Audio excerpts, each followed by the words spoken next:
Our next speaker for this afternoon is one of the leading voices in business in South Africa today.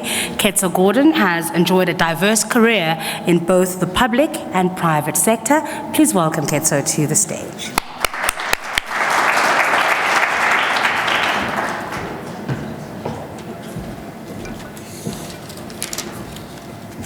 After all those entertaining speeches, I'm not sure I'm the right person to be up here. But I've spent most of the last 2 years traversing the continent, and what I want to share with you is why I'm optimistic about Africa.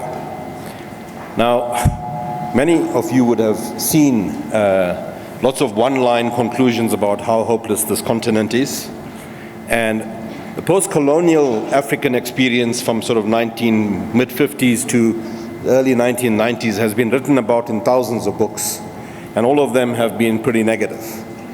One that I remember very, very clearly was one that compared Kenya to South Korea. So both those countries had a GDP per capita of about $100 in 1960. By 1995, Kenya had moved to about $800.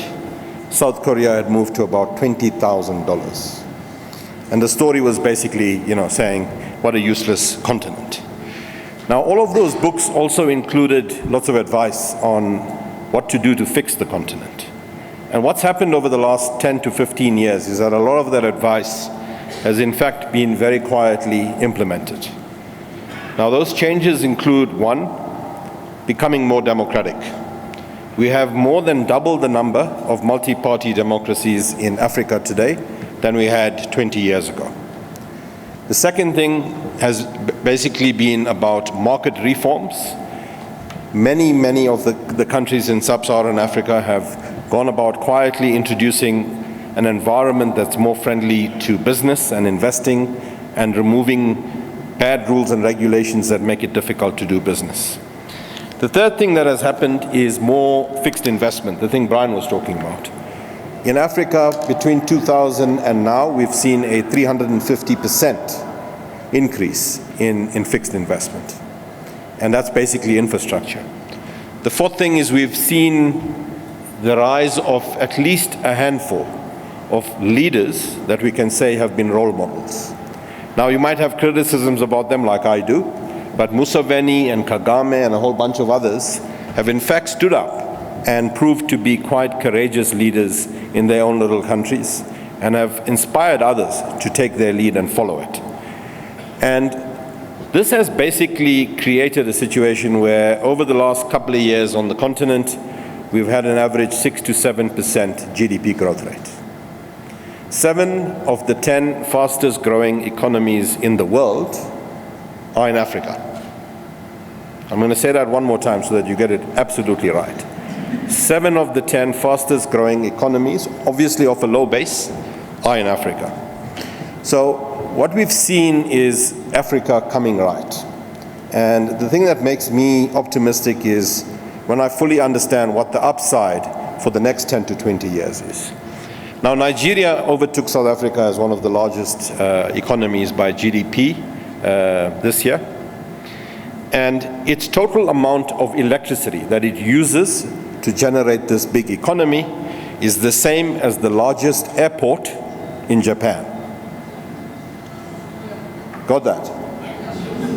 Now you can imagine if we doubled or tripled the electricity supply into Nigeria and the rest of the continent, it would change the face of the continent. More than 50% of the remaining arable land for agriculture is on this continent. Gas and oil have been discovered in about 12 different African countries.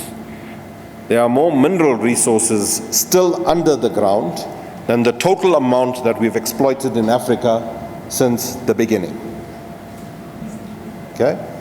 And lastly, what sounds like a disadvantage is a huge advantage, which is we will be the youngest continent by population 20 years from now. In places like Japan, there will be more pensioners than people employed, which makes it very difficult for them. Whereas we will have the largest economically active population of any region in the world. So the upside in Africa is huge. I've spent the last 2 years as the CEO of a company which has been expanding its operations into the continent. PPC is about to invest in 5 African countries: Zimbabwe, Rwanda, Ethiopia, the DRC, and Algeria. And our experience over the last couple of years investing in those countries confirms all of the things I'm saying. It's a lot easier to work there. It's becoming much more attractive from an economic point of view than it used to be, because the risks are much lower than foreigners perceive. Those of us who are lucky enough to live on this continent understand that the risks are actually lower, but we're getting a much higher return. Whereas foreigners think that's not a place to go, it's too dangerous, the risks are too high. And we hope that they keep thinking that while we take full advantage of the situation. Now, South Africa clearly is still one of the largest and most sophisticated economies on the continent. And Nsiki's been sort of talking a bit about the negative stuff, and then we had a few people talking about the positive stuff. And I want to sort of take the middle line and sort of say, I think we have the potential to be a great country. We have the natural resources, the human resources, the climate, and a whole bunch of other things in our favor. But there are a number of things that are still missing.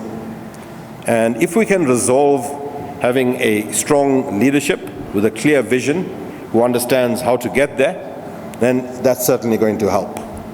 The second thing, which is my passion, and I'm going to end by talking about it in a little bit of detail, is I measure a country's chances of survival and growth by what's happening to its young people.